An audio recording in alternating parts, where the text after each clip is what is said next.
What's good, YouTube? It's your man Damian Becker with another video. Thank you guys for joining me yet once again. If you are still subscribed to this channel, thank you so much for being here, being a part of this journey with me. It's some things that I just wanted to get on here and talk about, but this video is just going to be a where I'm at now. And if you guys have been keeping up with my videos and everything, you would know that I am actually in Austin, Texas, right? And that I have came across quite a few times during this year, throughout all the hardships that I've had so far, is just finding a job, right? Just a simple part-time job, 30, 35 hours, $15 an hour, just something basic, you know. Um, I think I need that kind of flow and schedule in my life right now. If you guys hear any background noise, it's probably the air on, or maybe the car. You might hear the car noise or whatever the case may be. But I'm trying to, that's why I did it with my headphones on, so you guys can, hear me at the best quality. I'll just go at it like this because I know it was kind of like probably, scrubbing against my beard and everything. So yeah, currently at this Starbucks. You guys can't see it behind me or whatever. I'm just laid back chilling in my vehicle right now. So this is literally how I like to chill in my vehicle and everything. If you guys don't know, I sleep in my vehicle, so I am technically a vagabond or a vagabond or nomad. I go from place to place, doing what I do or whatever, living my life or whatever, right?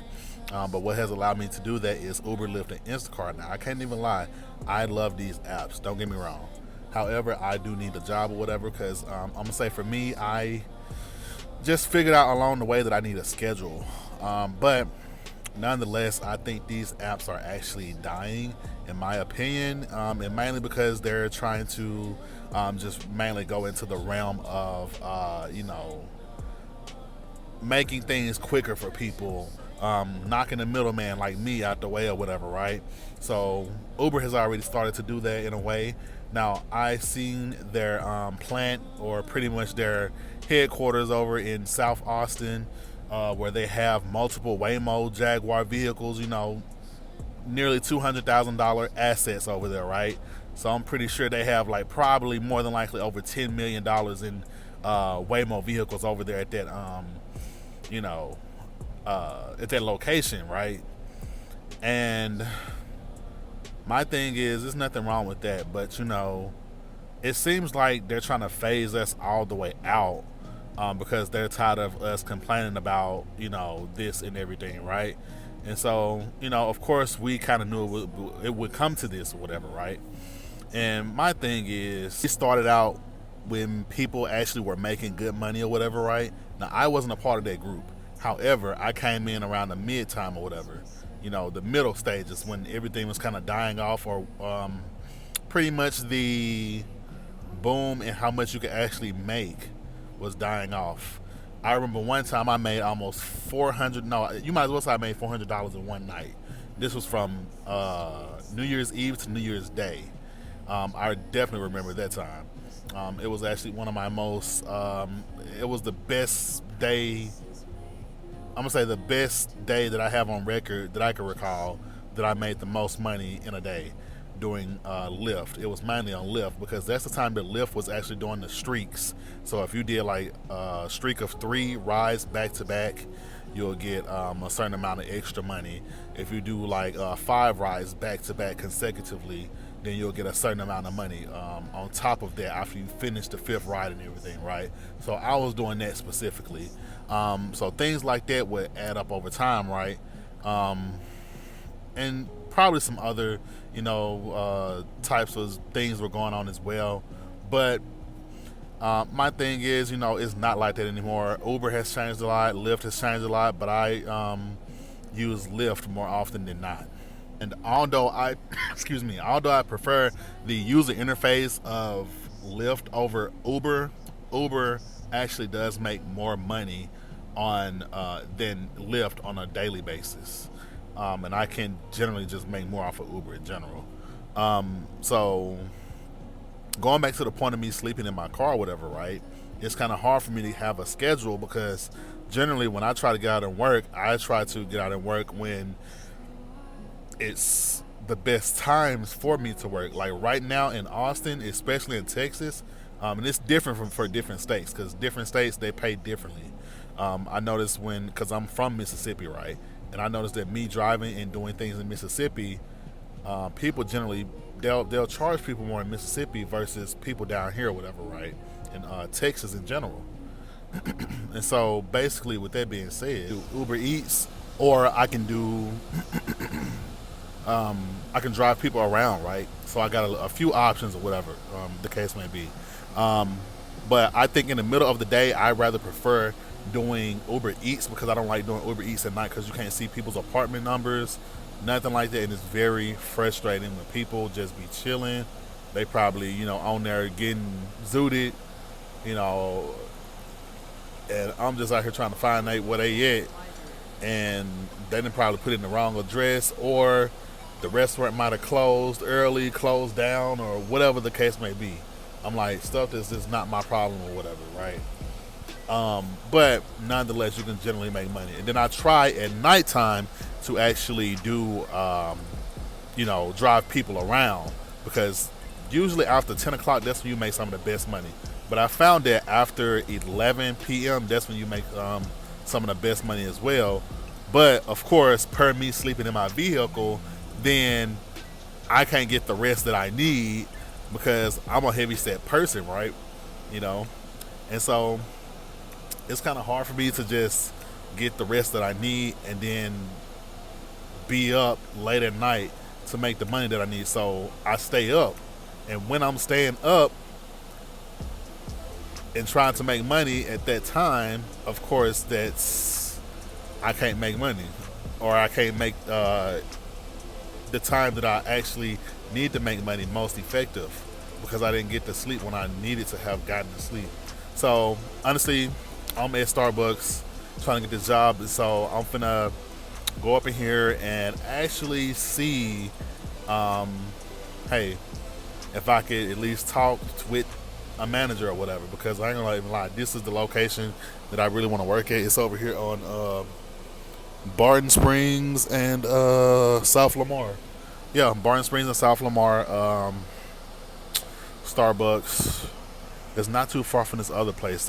Oh my gosh, their food is so good. Called Hattie's B's hot chicken or fried chicken or something like that. I don't know, but yeah, it's pretty good for the most part. Um, so we're finna go up here and see what's going down, and I'll let you guys see a little bit of it.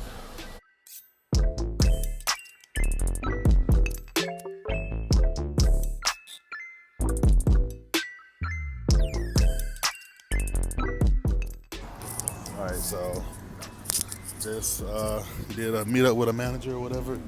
Hopefully that went, pretty decently or whatever. Hopefully he might give me a call, might schedule an interview or something. So that's all I can hope for right now. But man, look how beautiful the city is. Like bustling city streets.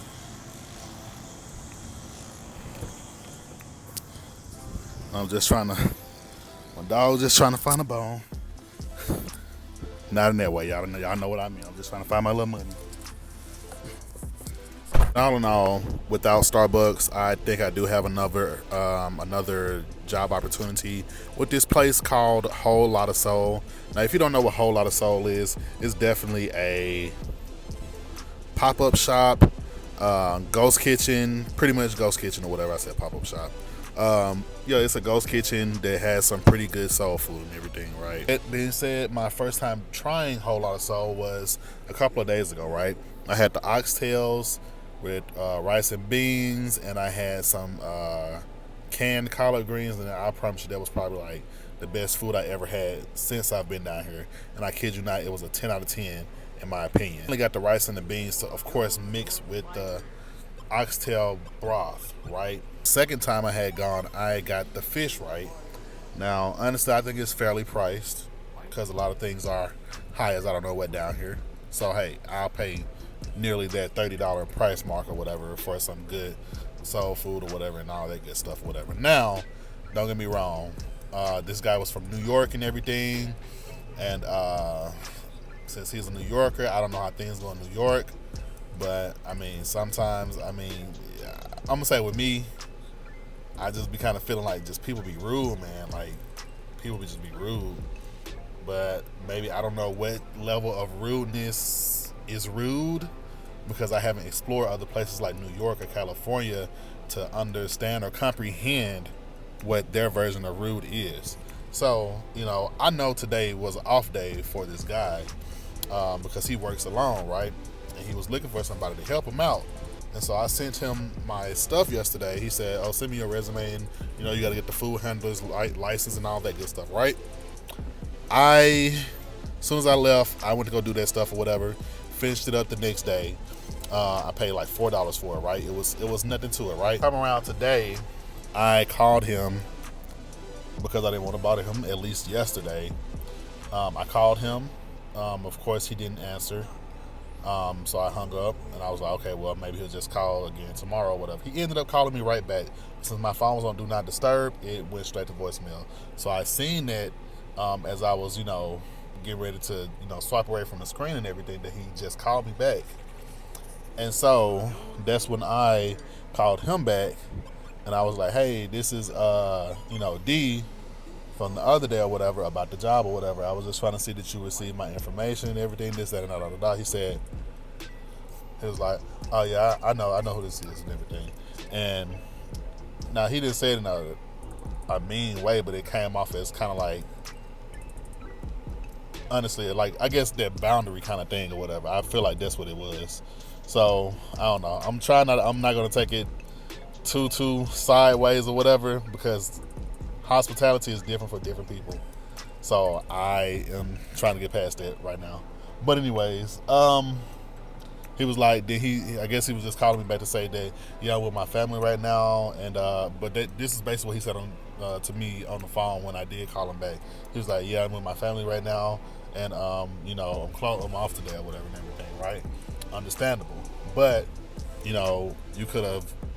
got an iPhone. You could have thumbed up my message, let me know you got it, but instead you want to choose to respond on a business day that you're going to work, instead of getting simple things like, okay, well, just having a conversation with me instead of a quick conversation or whatever. I don't know.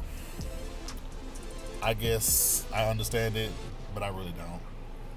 Let me know if I was wrong. You guys leave comments down below. Like, should I have felt some type of way about it or not? Was he wrong? Should I just wait? I don't know. Like, comment, subscribe. Leave your thoughts and opinions down below.